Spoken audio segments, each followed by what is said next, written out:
Today I'm going to show you what its typical Saturday morning looks like for a person who lives the van life and works full-time outside of the van. So basically I'll just get started and you can watch.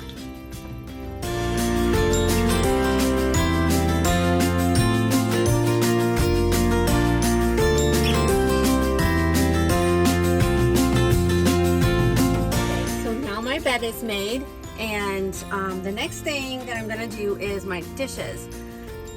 When I got my running water, I really thought that I would be doing my dishes every day and keeping them clean, but you know, with this pandemic thing, we are having to be online so long, and it's more exhausting.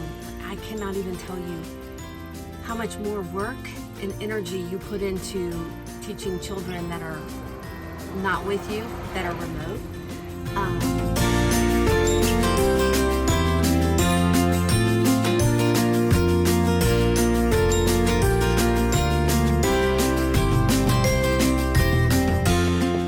Okay, so one of the things that is like the best hack ever is I have this little water bottle and I put dish soap in it and then put water in it. So when I'm doing the dishes, I just spray everything and it comes out nice and sudsy. I don't know. Yeah, you can see that.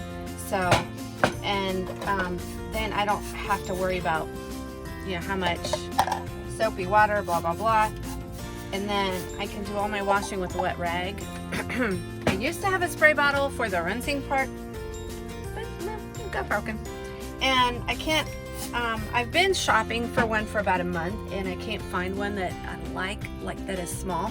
I find these really big ones.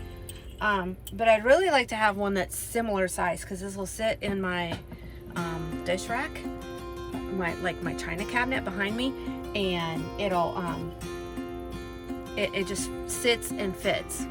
That's the best way I can say it. Okay, so I'm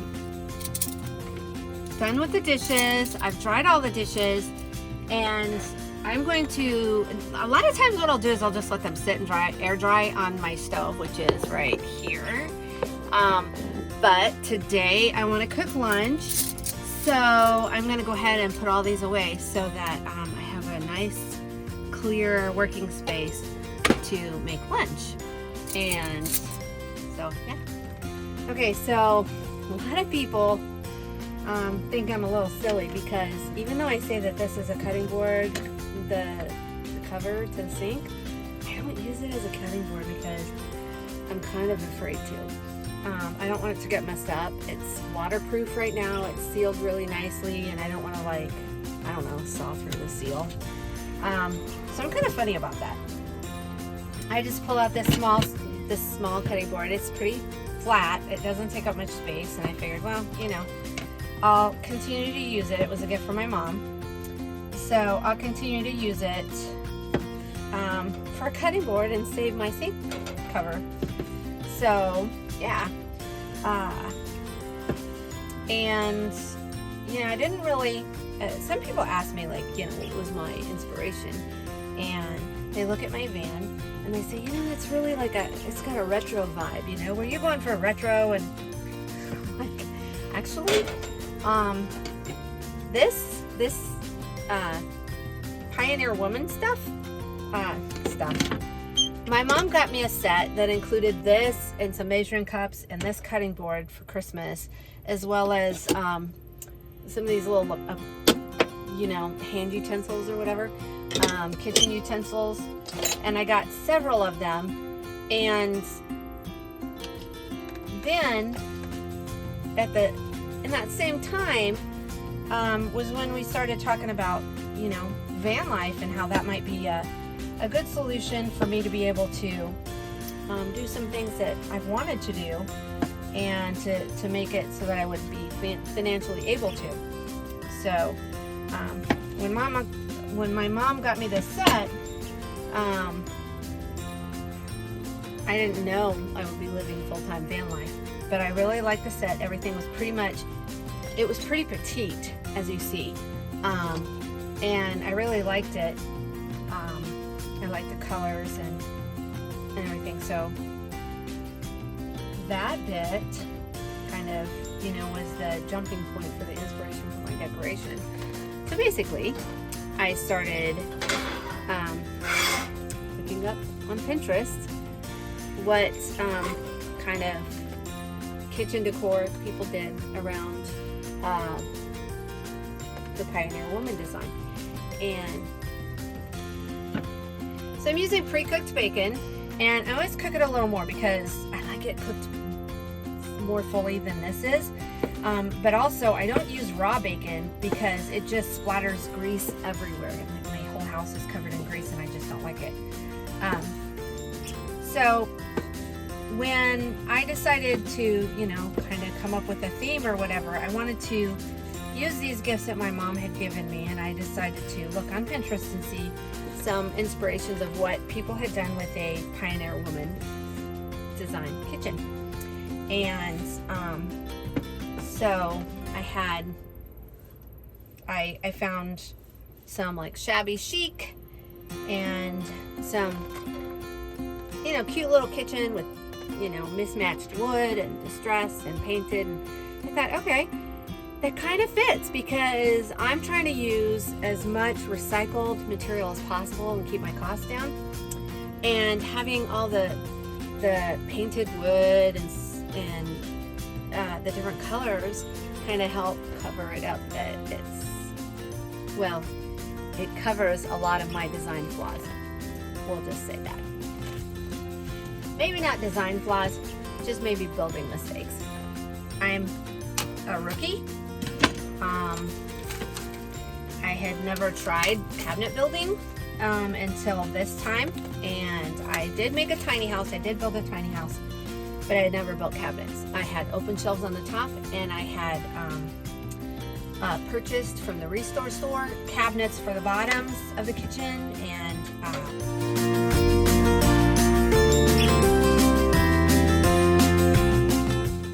so I had never tried building cabinets. And to be honest, I didn't YouTube enough. If I had, these would have been a lot simpler. They wouldn't have been built quite so complex, and I think they would have been a lot easier to build. Probably a lot lighter if I had done a little bit more research on YouTube and seen what other people had done with their cabinets. But anyway, I've got some really heavy-duty cabinets, and I use mostly repurposed materials. I had lumber that my brother had around. I had lumber from the Home Depot 70% off rack, and then I also had some other pieces of furniture and stuff that I took apart, and from my original temporary build, and I took as much of that apart as I could and repurposed all of that wood as well.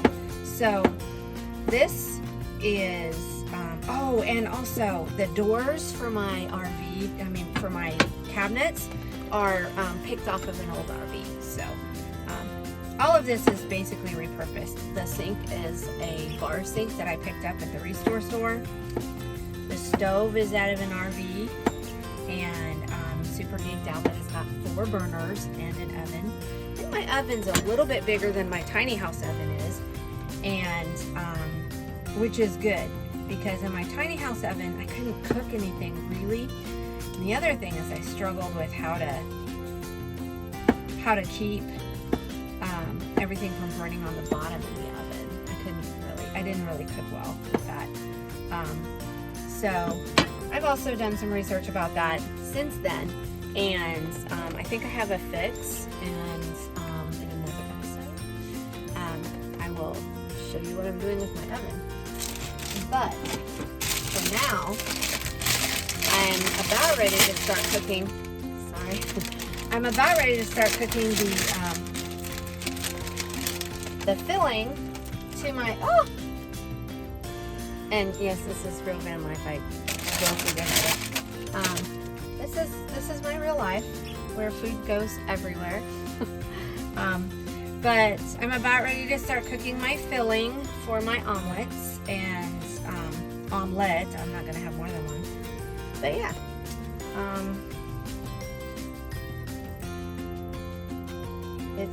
I'm thinking gonna be delicious, and I'm actually quite hungry. So